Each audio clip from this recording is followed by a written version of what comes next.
साधु को ये वांछा नहीं करनी मुझे ये मिले मुझे ये मिले, सहज भाव से जो मिल जाए। आपको एक संत की बात बताता हूं, उनका नाम था श्री सेवक राम जी महाराज। क्या नाम था? श्री सेवक राम जी महाराज कहीं जाते तो बाहर जाने का जब होता, तपस्वी संत थे, तो बाहर से वे किसी की आज्ञा लेकर पूछ करके बिच्छू कंकर ले आते। आपको होगा ये क्या होती हैं? ये वो कंकर होती हैं, इनको दूध या कंकर भी कहते हैं। ये जमीन में से निकलती थी, बड़ी तीखी नुकीली होती थी। इनका चूना बना करता पहले, इनको भट्टा लगा करके इनको तपाया जाता था और फिर उसका चूना बनाया जाता। चूना फिर दीवारों को फर्श में काम आता था। वो बड़ी तीखी होती थी, कभी आपने देखा हो, वो बहुत तीखी होती थी, जमीन से निकलती थी। श्री सेवक राम जी महाराज वो ले आते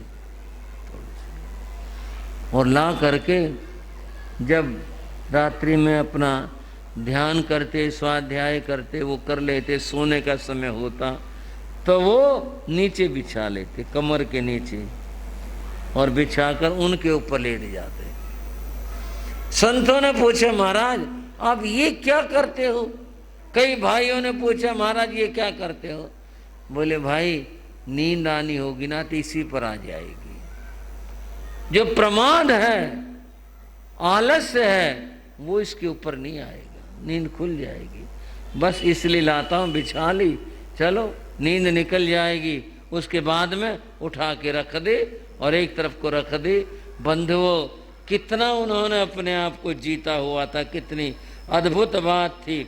ऐसे ऐसी महान आत्माओं की साधना, कितनी ऊंची और कितनी ऊंची साधना से बात। दो पंक्तियां फिर सुनाता हूं।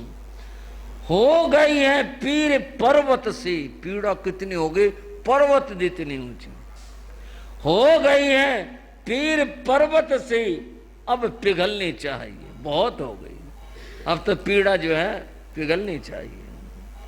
हो गई है पीर पर्वत से, अब पिघलनी चाहिए। इस हिमालय से कोई गंगा अब निकलनी चाहिए।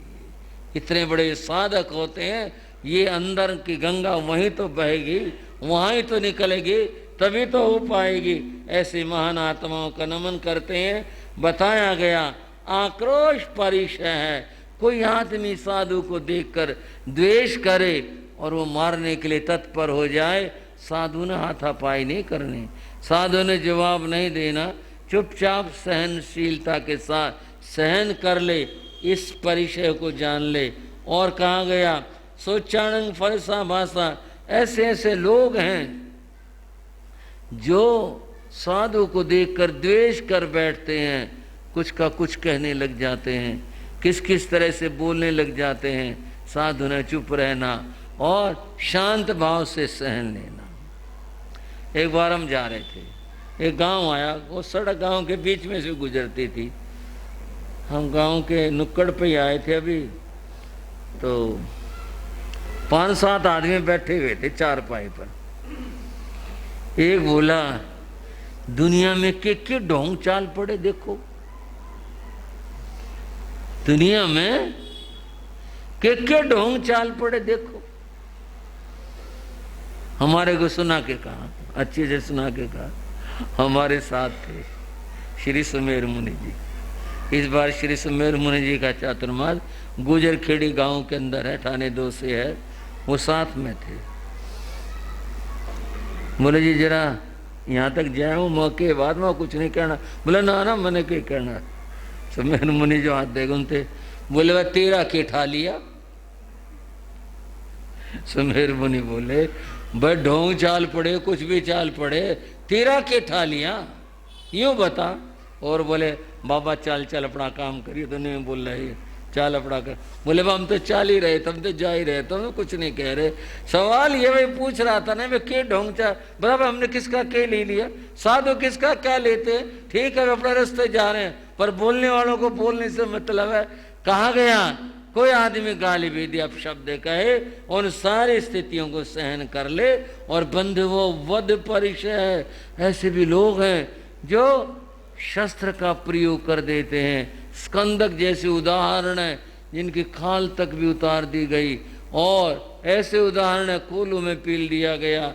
ऐसे उदाहरण है बैठों से कसों से पीटा मारा, साधु फिर भी शांत रहे और उन्होंने मुक्ति और मोक्ष को प्राप्त किया। इस तरह से याचना परिचय मांगना आसान काम नहीं होता बंधुओं। ठीक है, आपके घरों में जाते हैं, आप तो बड़ी भक्ति से गुरु महाराज पधारो, गुरु महाराज जाओ, गुरु महाराज ये ले लो, ये ले लो, पर ये सब यहाँ है। जब अनजान लोगों में जाना होता है ना, उस समय बड़ा पता चलता है ये मांगना भी कितना मुश्किल काम है। बंधुओं, इस परिचय को साधु सहजता से सहन करे। और आहार के लिए जाते हैं, कैसा आहार मिल जाए, रूखा सूखा किस प्रकार का, साधु उस सब को सहजता में स्वीकार कर ले। और बंधुओं, और बताया गया रोग परिचय है, बीमारी हो जाती हैं। आज और पहले की स्थितियों में बहुत अंतर है।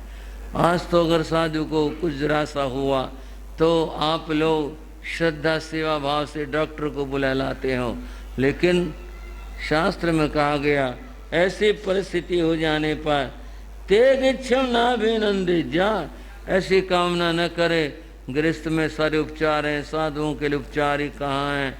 मन के अंदर आरत ध्यान न करे, दुख न माने। ठीक है, जो भी परिस्थिति है उसको सहजता के साथ में स्वीकार करे। तृण परिचय है, बिछाने के लिए सर्दियों में साधु लोग ये जो पुराल होती है ये बिछाते हैं। आज पुराल भी मिलनी मुश्किल होगी, परिस्थितियां भी बदल गई।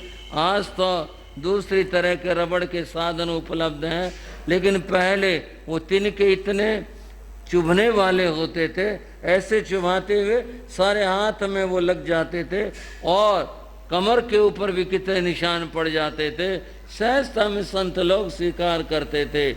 जल परिचय है, परिचय में जल परिचय, गर्मी से पसीने आ रहे हैं, उसके लिए कोई शिकायत या कुछ ऐसा नहीं सोचकर सहज भाव से रहे। सत्कार परिचय, साधु का बहुत मान सम्मान हो, साधु अहंकार नहीं करना, उसके अंदर सहज भाव से रहना। प्रज्ञा परिचय है, पढ़ते हैं, स्वाध्याय करते हैं, ज्ञान नहीं आ पाता है, और ध्यान करना, पता नहीं मेरी कैसी बुद्धि है, मुझे आता नहीं, मुझे ऐसा नहीं, ऐसा कुछ नहीं। सहज अपने मेहनत करते रहो, अपना पुरुषार्थ करते रहो, इस प्रकार से चलो। और बताया गया ज्ञान परिचय, इसका भी एक रूप यही है कि भी नहीं आता है तो भी सहज भाव से रहना होता है। और दर्शन परिचय है, भाई बहुत सारे कष्ट उठा रहे हैं, कर रहे हैं, लेकिन पता नहीं आगे क्या होगा, किस तरह से होगा, लोक प्रलोक है भी नहीं, ऐसा भाव साधु ने नहीं लाना। बंधुओं, अंत में ए परिसा सव्य काश्वीर्ण पवैया, ये 22 परिचय भगवान महावीर ने बताए हैं। इन परिचयों को जो साधु सहजता के साथ में सहन करता, वो कर्मों के निर्जरा करता है और कर्म निर्जरा करके अपनी आत्मा को हल्का बनाता है। इस प्रकार से इस दूसरे अध्याय में साधु जीवन के अंदर आने वाले कष्टों के बारे में बताया और इन कष्टों को सहन करने की बात कही, और इन कष्टों को समता से सहन करने पर कर्म निर्जरा होती है, ये बात बताई। आगे तीसरे आदि अध्ययनों में क्या चर्चा चलेगी वो समय के साथ कहेंगे। सुनो सुनो जगवाला तुम नमोकार की अटल कहानी, सुनो सुनो जगवाला तुम नमोकार के अटल कहानी, सुमरण करने से जिसके सुखी बनेगी जिंदगानी, सुमरण करने से जिसके सुखी बनेगी। बंधुओं, मैना सुंदरी, उसके साथ कमल प्रभा, उसका पति उम्बर राणा और वो सब जो कुश्ती दल था, 700 जिसमें लोग थे। मैना सुंदरी ने कहा, माता जी अब यहाँ से प्रस्थान कर दो, ताकि आने वाले लोग तरह तरह की बातें मेरे लिए, मेरे पिता के लिए, तुम्हारे लिए कुछ कहेंगे, हम चल देते हैं। चलो बेटी।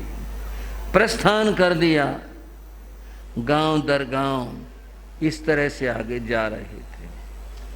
मैं आपको बताना चाहूँगा कैसा जमाना रहा है। ये जिस तरह के लोग होते थे, इनको निर्वासित, निकाले हुए कहा जाता था। गांव माने नहीं देते थे, क्योंकि डर होता था कि बीमारी गांव में फैल जाएगी। ये बेचारे दल के दल गांव के बाहर डेरा डाल लेते थे, और जिन लोगों में कोई दया होती वो वहीं जाके रोटी टुकड़ा डाल आते थे, दे आते थे। बस ऐसे था, इस तरह का जीवन था। ऐसा जीवन जीते हुए ये आगे बढ़ते जाते हैं। मैना धर्म ध्यान करने वाली थी। उसके मन में एक ही भाव था कि कल्याण होगा, धर्म ध्यान से होगा। उसके जीवन में श्रद्धा थी, उसका अंतर धर्म से परिपूर्ण था। इस तरह से धर्म ध्यान करते हुए और यात्रा करते हुए, दुख न मानते हुए, चलो कर्म अपना उदय है, आगे बढ़ रहे थे। पुण्योदय से एक दिन वन में मुनि दर्शन सौभाग्य मिला। वो दल जा रहा था। आगे आगे कमल प्रभा, मैना सुंदरी, उम्बर राणा, पीछे इतना बड़ा दल, 700 आदमी किसे कहते हैं, वो सब आने लग रहे थे। ये आगे बढ़ रहे थे, जंगल से गुजर रहे थे। क्या संयोग बना। वहां जंगल में किधर से, कहां से, कैसे एक मुनि के दर्शनों का सौभाग्य मिला। आगे से मुनि आ रहे थे, इधर से ये जा रहे थे। मैना सुंदरी का हृदय भक्ति से परिपूर्ण था। मुनि को देखा तो उसका हृदय प्रसन्न हो उठा, और यूं पुण्योदय से एक दिन वन में मुनि दर्शन सौभाग्य मिला। मुनि दर्शन कर मैना हर्ष, हृदय कमल भी खिला खिला। हाथ जोड़ कर वंदन कर बोले, गुरुवर करुणा बरसाओ। किस कारण से हुआ ये सब कुछ, कुछ तो कृपा कर बतलाओ। आपके मंगल मय वचनों से ही होगी अब आसानी। सुनो सुनो जग वालो तुम, नमोकार के अटल कहानी। सुनो सुनो जग वालो तुम, नमो का वंदन किया। हाथ जोड़कर मुनि से बोली मैना, गुरुदेव मैं ये जानना चाहती हूँ, ऐसे क्या अशुभ कर्म हैं। ये इतने सारे हमारे भाई इतने कष्ट के अंदर हैं, मेरे पति कष्ट के अंदर हैं, और गुरुदेव आप तो ज्ञानी हो, मेरे बारे में भी आप खुद जानते होंगे। ऐसा क्या शुभ कर्म हुआ जो सारे इस कर्म को भोगने लग रहे हैं। और इसका क्या समाधान हो सकता है, इस कर्म की निर्जरा कैसे हो सकती है। कृपा करो, कुछ करुणा बरसाओ, हमारा उद्धार करो। मुख मलिन लख मुनिवर बोले, देखा मैना की आंखें सजल हो गई थी। मुख मलिन लख मुनिवर बोले, कृत कर्मों की माया है। कृत कर्मों को भोगे बिन तो कोई नहीं बच पाया है।